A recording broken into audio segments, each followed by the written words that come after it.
Carlos estava completando 1 hora de voo passando por cima das nuvens a 3.000 metros de altitude.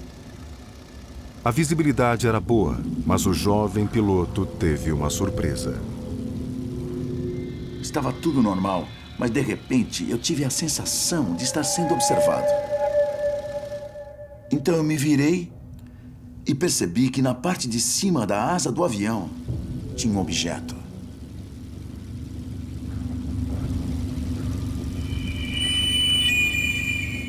Então eu disse: meu Deus, o que é isso? Está bem aqui do meu lado? Então, em 3, 4 segundos, a mesma sensação que eu tive do lado esquerdo, eu tive do lado direito. Era um outro objeto. Foi nessa hora que eu comecei a ficar muito nervoso de verdade. De acordo com seu testemunho, Carlos relatou ter visto 2 objetos de cor cinza com cerca de 4 metros de diâmetro. Cada um deles tinha uma pequena cabine como um cockpit ou um para-brisa. Eu pensei, que diabos é isso? 4 segundos depois, um terceiro objeto apareceu em frente ao avião, indo em direção a Carlos. Eu fiquei com muito medo. Eu pensei que o objeto ia bater no avião. Então tentei desviar dele, tentei empurrar o manche do avião para frente. Mas o manche não funcionava. Ele se movia, mas o avião não respondia. Nesse momento, eu já não tinha mais nenhum controle sobre o avião. O terceiro objeto veio e conseguiu passar pela hélice, que estava funcionando, que estava girando. O objeto acabou desviando e indo para a parte de baixo do avião. E eu senti um tranco bem forte. O terceiro objeto parecia ter atingido a parte de baixo do monomotor, mas Carlos não tinha ideia se o avião havia sido danificado. Agora a aeronave estava totalmente sem controle. Carlos fez uma chamada de emergência, ou Mayday, para o aeroporto da Cidade do México. Esta é a gravação original deste contato. É a primeira vez que ela é transmitida em um programa americano.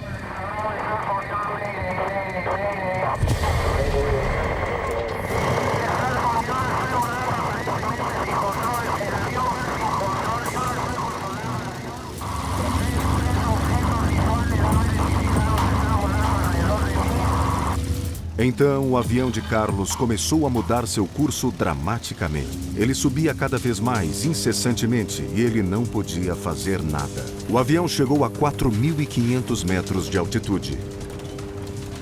Carlos tinha um grande problema. O pequeno avião poderia entrar em stall. Mas quando Carlos achou que estava prestes a morrer, os objetos estranhos se distanciaram e ele retomou o controle do avião. Eu tentei virar e foi aí que me dei conta de que tinha retomado o controle do avião.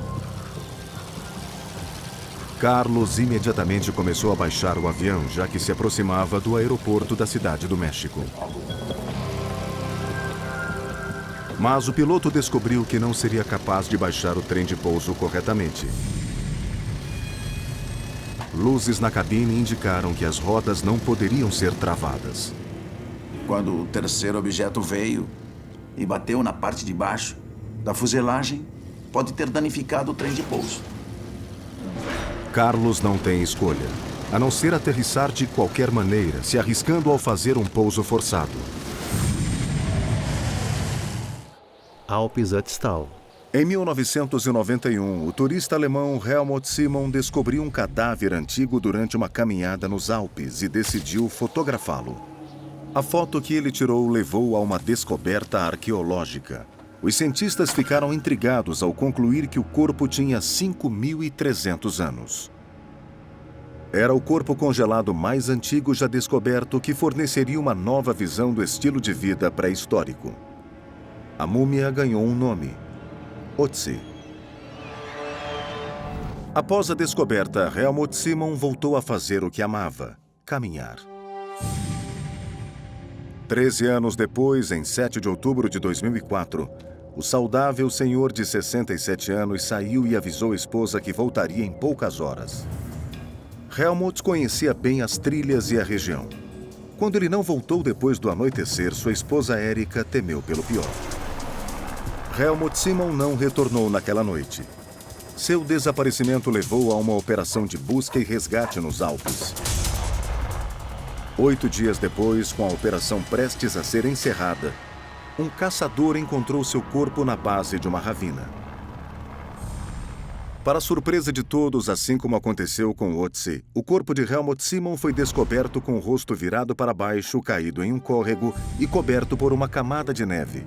Quando perceberam as semelhanças, jornalistas começaram a falar na ideia de uma maldição. Por causa do jeito que ele morreu e da posição em que o corpo dele estava quando foi encontrado, as pessoas começaram a fazer conexões com a história do Otzi. Muita gente, até mesmo a mídia, começou a acreditar que era algum tipo de maldição. Os jornalistas logo acreditaram terem encontrado um padrão de mortes incomuns. A segunda história que encontraram foi a de Rainer Henn, o legista forense para a região do Tirol. Ele foi o responsável por remover o corpo de Otzi na montanha. Ao retirar a múmia de seu cemitério, ele quebrou um dos braços de Otzi. Gravação real. 10 meses depois de ter arrancado o corpo de Otzi na montanha, Rainer Henn estava dirigindo para o local onde faria uma palestra sobre o caso. Sem motivo aparente, um carro que estava na direção contrária entrou em seu caminho.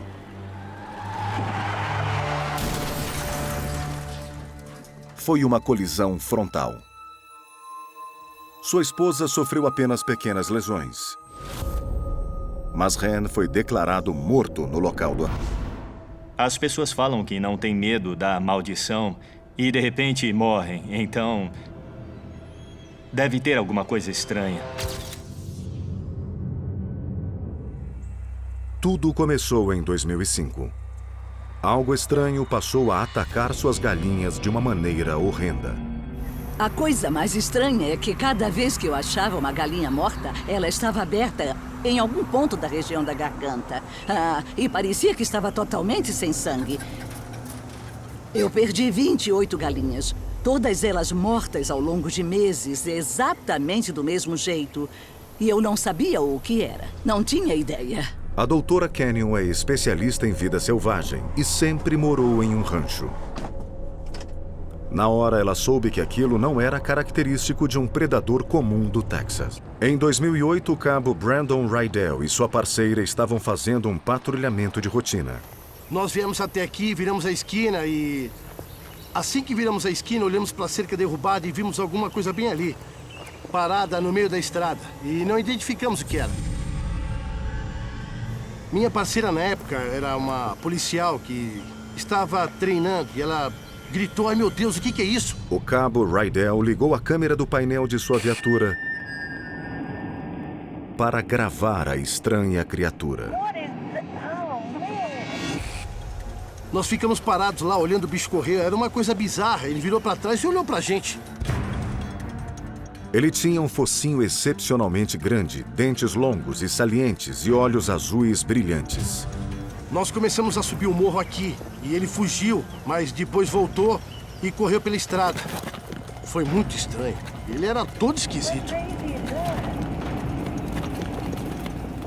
Vizinhos viram um animal misterioso morto na estrada. Eu estava dirigindo e vi uma carcaça deitada no meio da estrada. Então eu parei no acostamento e fui andando até o meio para olhar. Eu fiquei meio apreensiva porque eu nunca tinha visto nada parecido com aquilo. A doutora Canyon viajou o mundo estudando a vida selvagem e estava convencida de que esta criatura era algo verdadeiramente único. O animal tinha olhos brilhantes e azuis. A pele dele era parecida com a de um elefante. Ele tinha um grande excesso de pele na região entre as orelhas e isso era o suficiente para eu poder puxar com a mão e levantar uns 5 centímetros de pele. Era um animal feio.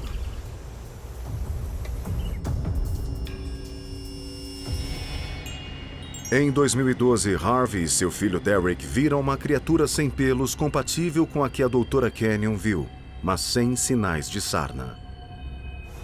Nós vimos a coisa, mas quando eu olhei, foi muito rápido. Eles não acreditam que ela estava doente.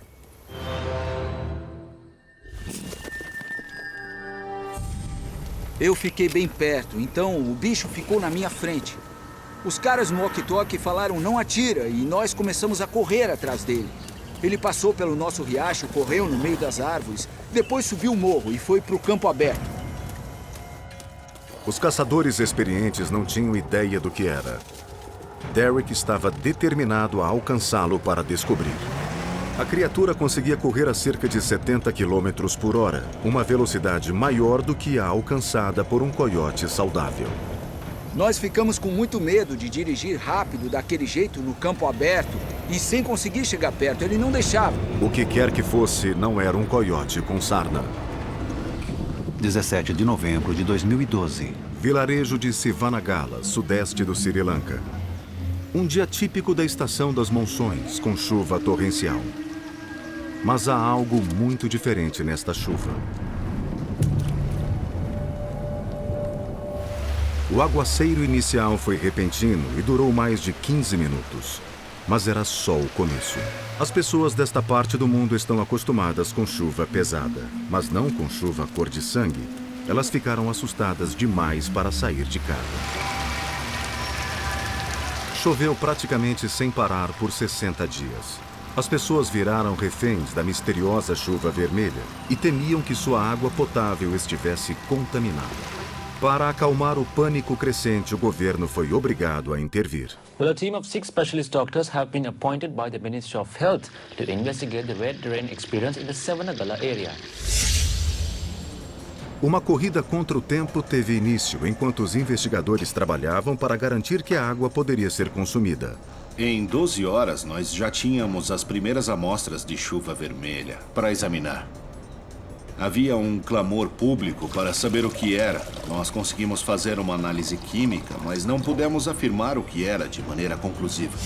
O físico indiano Godfrey Lewis examinou amostras da chuva. Fica muito claro nas imagens que não são partículas de poeira. Partículas de poeira não têm esse formato regular, não têm essa leveza que vemos aqui. E também não são transparentes. O professor Lewis encontrou algo bem mais intrigante do que poeira. As partículas pareciam estar vivas. Dá para ver que elas têm uma parede celular grossa, de cor vermelha, e tem um material dentro da célula. Estou bem convencido de que são células biológicas. Então, o que são estas estranhas células biológicas? É possível que células vivas de alguma maneira se misturem à chuva?